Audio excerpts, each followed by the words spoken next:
Hello students, आज हम discuss करेंगे parthenocarpy.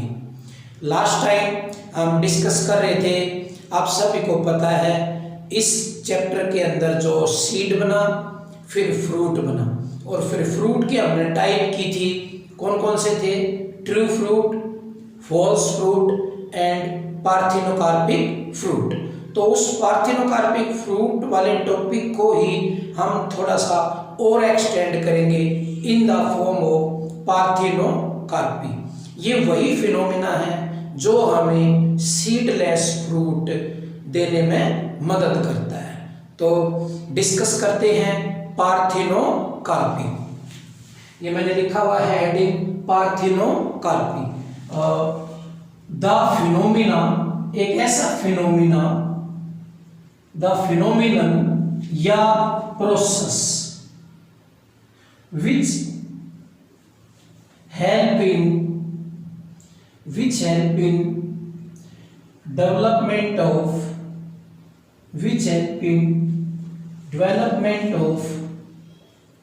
seedless fruit, which help in development of seedless fruit। Bracket में हम लिख सकते हैं पार्थिनोकार्पिक फ्रूट। कौन से fruit? Parthenocarpic fruit. Without the process of fertilization, without the process of fertilization. Parthenocarpy एक ऐसा फिनोमिना है जिसमें हम सीडलेस फ्रूट ऑब्टेन करते हैं। सीडलेस फ्रूट को हम पार्थिनोकार्पिक फ्रूट भी कहते हैं। इसकी एक बड़ी विशेषता ये है कि इस तरीके के सीड, जो पार्थिनोकार्पिक सीड या जो सीडलेस फ्रूट होते हैं, वो बिना फर्टिलाइजेशन के हम डेवलप करते हैं। ठीक है, तो without fertilization development of seedless fruit is called parthenocarpy. ये पार्थिनोकार्पी है।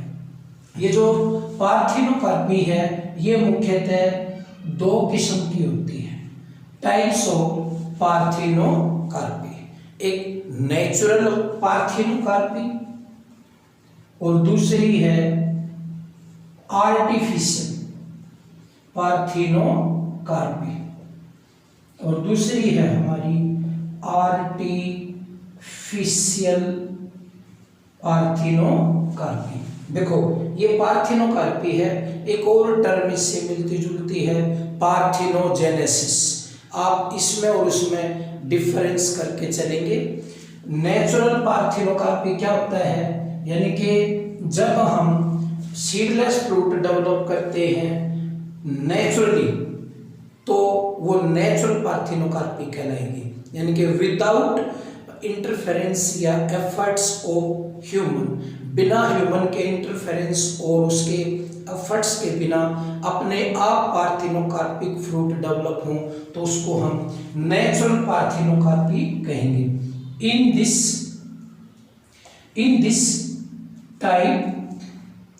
दिस टाइप ऑफ पार्थिनोकार्पी,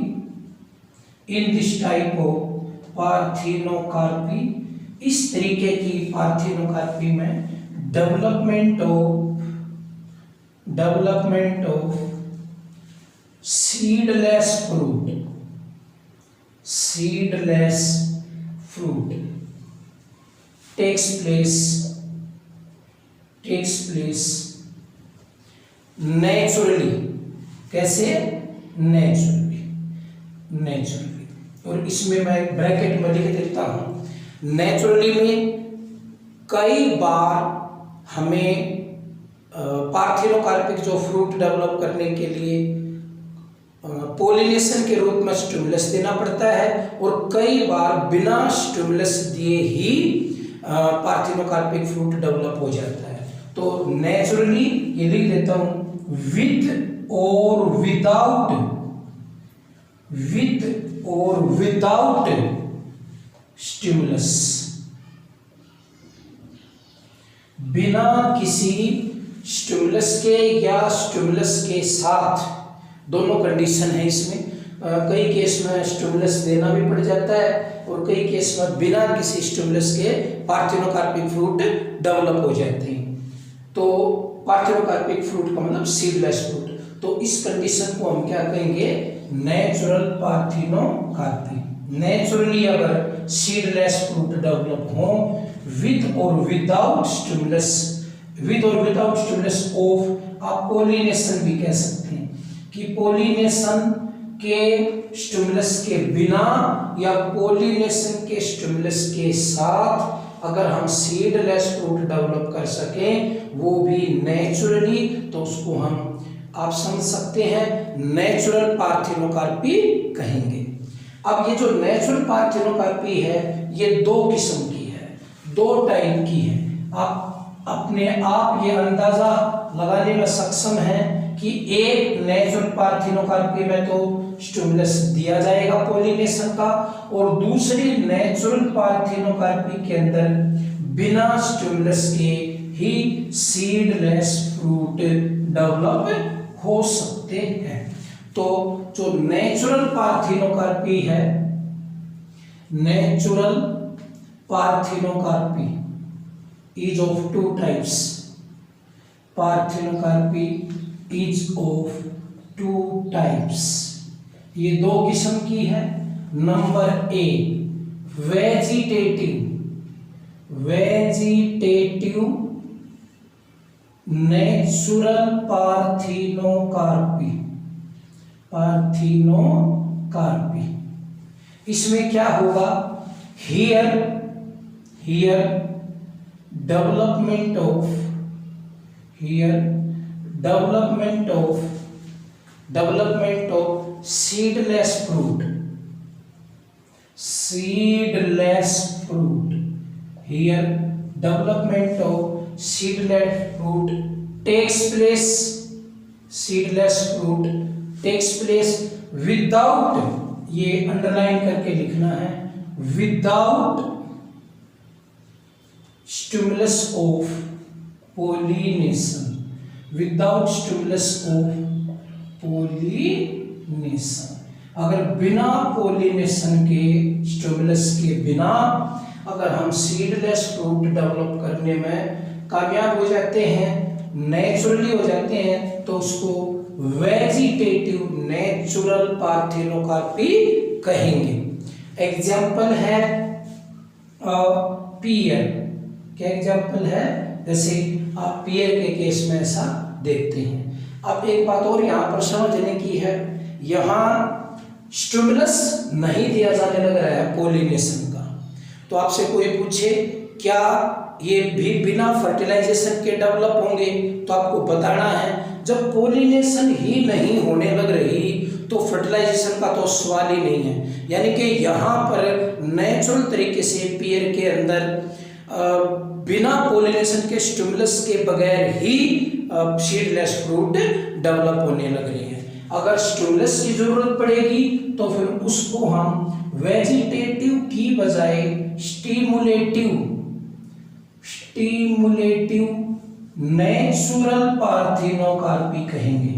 क्या कहेंगे, स्टिमुलेटिव नेचुरल पार्थिनोकार्पी। तो जैसे हम ये लिख रहे हैं विदाउट, तो यहाँ क्या कर देंगे विद। हियर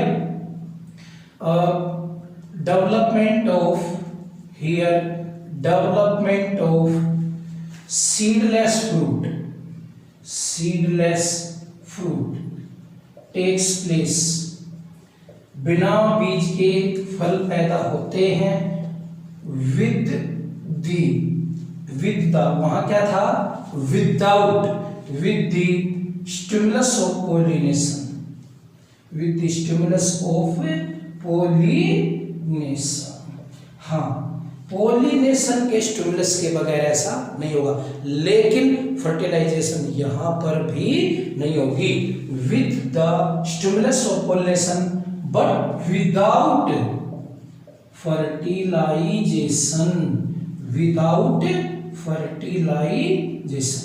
तो ऊपर वाले केस में ना पोलिनेशन होती है ना फर्टिलाइजेशन होती है, लेकिन इस केस में पोलिनेशन तो होती है, वो भी जस्ट फॉर स्टिमुलेशन, कि जो ओवरी है वो फ्रूट में बनना कन्वर्ट हो जाए। यहाँ पर पोलिनेशन का बस इतना सा रोल है, पोलिनेशन ओवरी को, पिस्टिल को फ्रूट ट्रांसफॉर्मेशन में करने में मदद करती है, इससे आगे पोलिनेशन का कोई रोल नहीं है। लेकिन फर्टिलाइजेशन नहीं होगी, अब फर्टिलाइजेशन नहीं होगी तो बीज भी नहीं बनेंगे, बीज नहीं बनेंगे तो ये हम उनको क्या कह रहे हैं, सीडलेस फ्रूट। तो एग्जाम्पल ग्रेप्स, जो हमारे ग्रेप्स होते हैं वो इस तरीके से डेवलप कर सकते हैं। तो ये है नेचुरल पार्थिनोकार्पी। अब जो ये नेचुरल की दो टाइप थी, वेजिटेटिव और स्टिमुलेटिव। दूसरी हमारी थी आर्टिफिशियल पार्थिनोकार्पी। जो आर्टिफिशियल पार्थिनोकार्पी थी उसमें हमें किसी न किसी रूप में या तो केमिकल या कोई हार्मोन बाहर से हमें अप्लाई करना पड़ेगा, इनके with the efforts of human we get seedless fruit. तो जब ह्यूमन की इन्वॉल्वमेंट आ जाती है तो ये वर्ड भी आ जाता है आर्टिफिशियल। अगर ह्यूमन की एफर्ट्स या उसके इंटरफेरेंस के बगैर ही बात बनती है तो वर्ड रहता है नेचुरल। तो दूसरी जो टाइप थी वो है artificial parthenocarpy. Parthenocarpy in this type of parthenocarpy certain chemicals or hormones,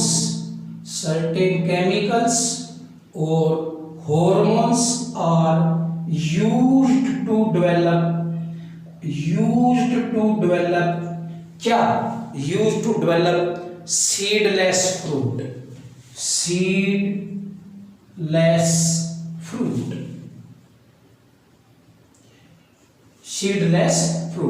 chemicals use किए जाते हैं, यानी कि हार्मोन्स यूज किए जाते हैं सीडलेस फ्रूट डेवलप करने के लिए आर्टिफिशियली, तो उसको हम आर्टिफिशियल पार्थिनोकार्पी कहेंगे। For example auxin is used to develop seedless tomato. जो बिना बीज के जो टोमेटोज अगर हम डेवलप करना चाहते हैं आर्टिफिशियली तो हमें किस हार्मोन की मदद लेनी पड़ेगी, ऑक्सीन हार्मोन। ये ग्रोथ हार्मोन था जो आपने पढ़ा था 11th में। दूसरा जिब्रेलिन, अगर हम जिब्रेलिन हार्मोन यूज करते हैं, is used to develop seedless grape wine. ये फ्रूट अगर हमें लेना है बिना बीज का तो हमें जिब्रेलिन की जरूरत पड़ेगी, और अगर हमें टोमेटो लेना है बिना बीज का तो हमें ऑक्सीन हार्मोन की जरूरत पड़ेगी। तो पार्थिनोकार्पी ये हम आर्टिफिशियली डेवलप करने लग रहे हैं। तो पार्थिनोकार्पी नेचुरल भी हो सकती है, आर्टिफिशियल भी हो सकती है। नेचुरल में दो तरीके से बताए थे, आर्टिफिशियल में हम कुछ हार्मोन या केमिकल को यूज करके सीडलेस फ्रूट डेवलप कर सकते हैं, और मोस्ट कॉमनली ये दो ही हार्मोन यूज होते हैं जो हम सीडलेस फ्रूट डेवलप करने में कामयाबी ले लेते हैं जिनके थ्रू। तो ये एग्जाम्पल है और ये हार्मोन्स के नाम है। अब एक बात आती है कि जो सीड की आपने इंपॉर्टेंस की थी कि इंपॉर्टेंस ऑफ सीड, उसमें बहुत सारी इंपॉर्टेंस थी सीड की। तो सर क्या हम जो सीडलेस फ्रूट डेवलप करेंगे उसका कोई फायदा भी है? देखिए वो जो फायदे हैं वो तो हैं ही। अब कुछ इंडस्ट्रीज को या कुछ अपने पर्सनल बेनिफिट के लिए ये इस तरीके की जो सीडलेस फ्रूट फॉर्मेशन की जो तरकीब निकाली हुई है, ये आप अपने रूप में फायदे के रूप में देख के लॉन्च की हुई है। जैसे मैं टॉपिक लिखता हूँ, need of parthenocarpic fruit, parthenocarpic fruit. जैसे एक तो ये है इरिटेशन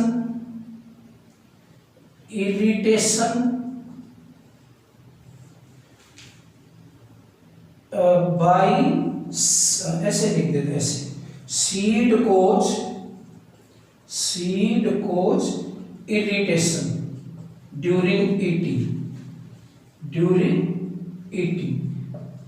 जब हम फ्रूट को खाते हैं, ईटिंग फ्रूट, तो बीज थोड़ा सा मजे में थोड़ा सा प्रभाव लाते हैं। अगर बिना बीज का फ्रूट हो तो खाने में थोड़ा सा मजा अलग आएगा, इरिटेशन सी कोज नहीं होगी। ये पर्सनल बेनिफिट हुआ, यानी कि बीज वाले अगर तो हमें भी फ्रूट खाएंगे तो पहले बीज निकालो फिर फ्रूट को खाओ, अगर बीज नहीं है तो फिर फ्रूट को अपने मजे से खाएंगे बिना किसी रुकावट, बिना किसी इरिटेंट की। ठीक है, तो एक तो ये फायदा। दूसरा, इसलिए आवश्यकता पड़ी, कई बार जो सॉस वगैरह बनती है जैसे टोमेटो की और, तो उसमें बीज नहीं होता, तो फूड इंडस्ट्रीज को डिफिकल्टी का सामना करना पड़ता है, removal of seed. Food industries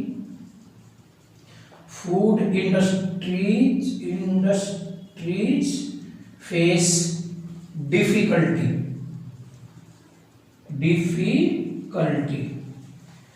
for removal of